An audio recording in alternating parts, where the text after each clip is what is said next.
Just Stop Oil. Are they getting it right or are they getting it wrong? I have a view from inside the oil industry.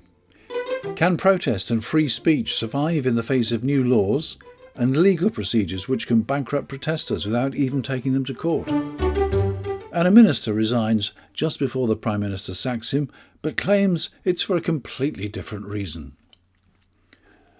Hello, it's Thursday the 6th of July. I'm Anthony Day, and this is the Sustainable Futures Report.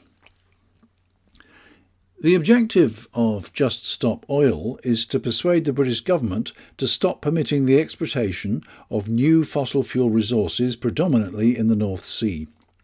They do this by causing disruption. They've caused traffic chaos by walking slowly along London streets or by blocking motorways. They held up the start of London's Gay Pride March. They've disrupted high-profile sports events, such as snooker, and last week there were pictures in the papers of a burly cricketer who bundled the protester under his arm and hauled him off the pitch at Lord's Cricket Ground. This week the Wimbledon Tennis Championships started, and to prevent disruption, the security staff at the gates have been instructed to carry out meticulous searches to ensure that no cable ties, locking-on devices or coloured powders can be taken in. The result of this has been enormous queues at the entrances, allegedly of up to 10 hours in some cases. Arguably, Just Stop Oil could claim this as a triumph because these searches and delays are likely to continue throughout the 2 weeks of the tournament, and everybody will know that it's about Just Stop Oil.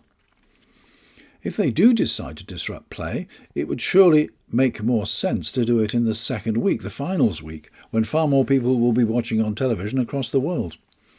Which is worse, a disrupted match or 2 weeks of angry spectators standing in line in the hot sun or pouring rain? I think the All England Tennis Club has overreacted. But stop press! As I start to record this episode, I learn that Just Stop Oil have actually got into Wimbledon and scattered orange confetti over court number 18. So much for meticulous searching. Just Stop Oil have made their point and may do so again before the end of the tournament. And it is a non-violent protest. The government is adamant that they will continue to authorise new exploration licences in the North Sea and have specifically eliminated clauses in new legislation which would have prevented them from authorising new coal mines. As you remember, they have already authorised a new mine in northwest England. On the other hand, the Labour opposition has said that it would impose a moratorium on new exploration, although it would permit exploitation of existing wells. The Labour Party has received campaign donations from Dale Vince, founder of green energy supplier Ecotricity. Vince also supports Just Stop Oil, leading Conservative politicians to claim that the Labour Party also supports Just Stop Oil, which it says it doesn't. When snooker was disrupted by protesters pouring orange powder on the tables, Dale Vince spoke about the injustice of the floods which drove millions of people from their homes in Pakistan last year, saying, "I find it ironic that we can tolerate this climate crisis, but not a bit of disruption to snooker." When protests took place at the cricket, he said a few minutes' disruption was nothing in comparison to the 4 million deaths allegedly caused by the climate crisis and the 20 million people made homeless because of it. I told you recently about a conversation with somebody who claimed that Just Stop Oil was completely misguided because if the government gave in to their demands and no new resources were exploited in the North Sea, then the country would have to depend on oil from places like Russia and be indirectly subsidising their attacks on Ukraine. I promised to find out whether this was in fact true, and I've recently been in touch with an oil industry insider. This is what he told me. I actually think Starmer and the Labour Party has probably got it about right on the North Sea exploration piece. It's ludicrous to think that oil fields could just shut down overnight. The impact on jobs and levels of corporate compensation would be off the scale. Nor should we unwind already agreed licences. At the same time, however, if you're serious about trying to deal with climate change, then at some point you have to bring an end to business as usual. By formally announcing that no more exploration licences will be allowed from a set date, then no jobs nor investment are affected.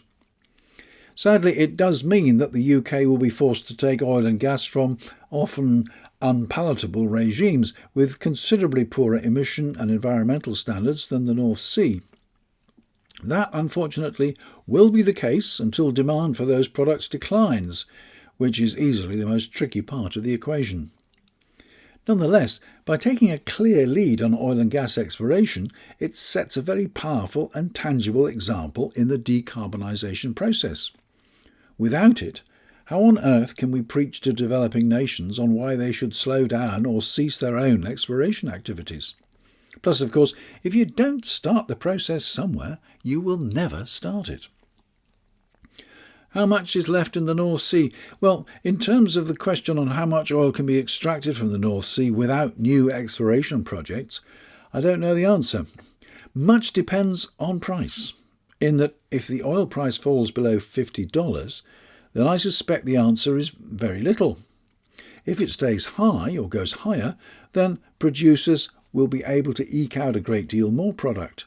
It is as much a question of using costly technology as it is about at what point reserves are fully depleted.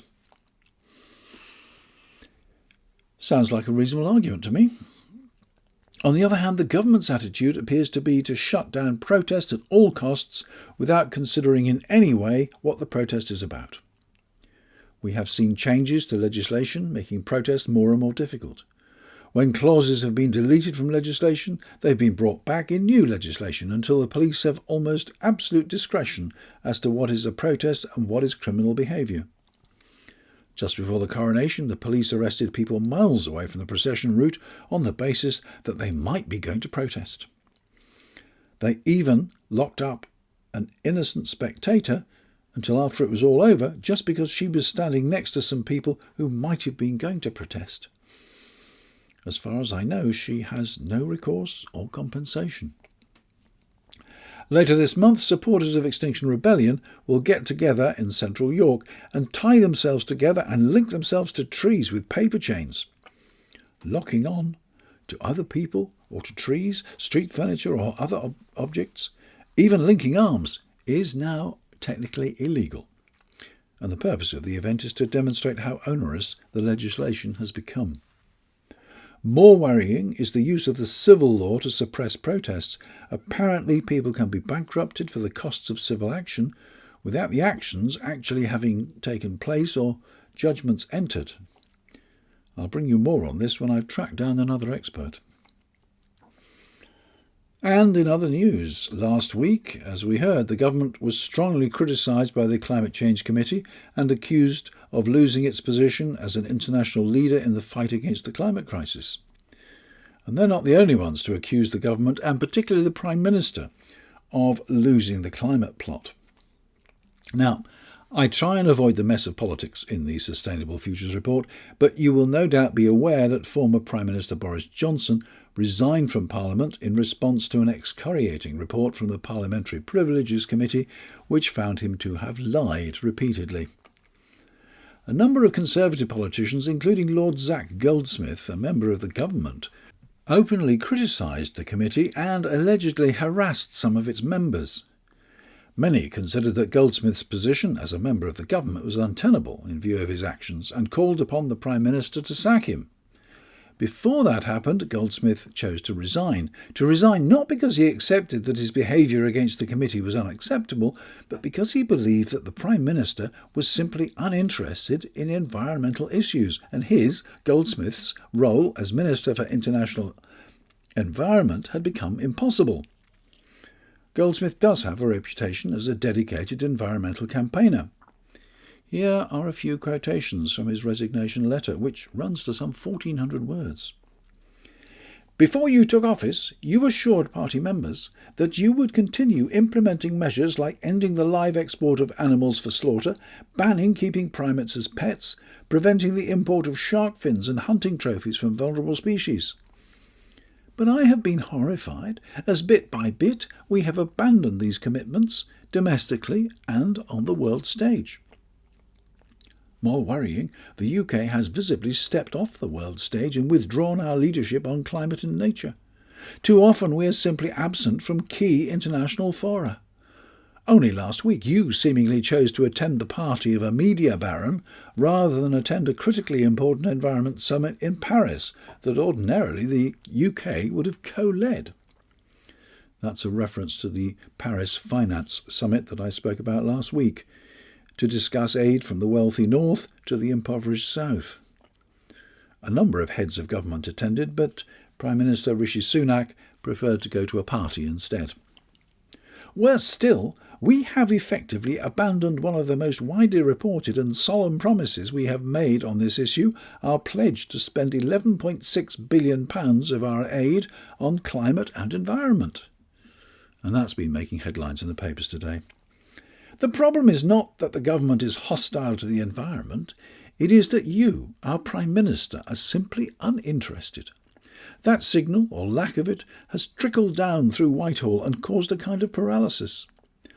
I will never understand how, with all the knowledge we now have about our fundamental reliance on the natural world and the speed with which we are destroying it, anyone can be uninterested. He warns that by ignoring the problems of the developing nations, the government risks losing their support at the United Nations. And by ignoring concerns closer to home, the Tory party risks losing the votes of its supporters. This government's apathy in the face of the greatest challenge we have faced makes continuing in my current role untenable. Some quite worrying points here. Full marks for political manoeuvring. I bet you've forgotten all about Goldsmith's behaviour towards the Privileges Committee, and he saved the Prime Minister the trouble of firing him. The full text of the resignation letter is available on the Sustainable Futures Report website at the end of this episode. And that's all for this week. I'm off to look at ways of revitalising the Sustainable Futures Report and bringing it to a wider audience. Maybe I shall open a Threads account. Yes, that's the new app which has been set up in opposition to Twitter. Anyway, whatever I decide, we'll see what it achieves, and if it achieves nothing, then I will indeed bring the Sustainable Futures Report to a close with episode number 500, or possibly sooner. But let's not be pessimistic. I have a number of interviews already recorded or scheduled, so there's quite a lot of content to share with you in the coming weeks. Have a good week. Thanks for listening, and do stay in touch. I'm Anthony Day. That was the Sustainable Futures Report, and there'll be another one next week.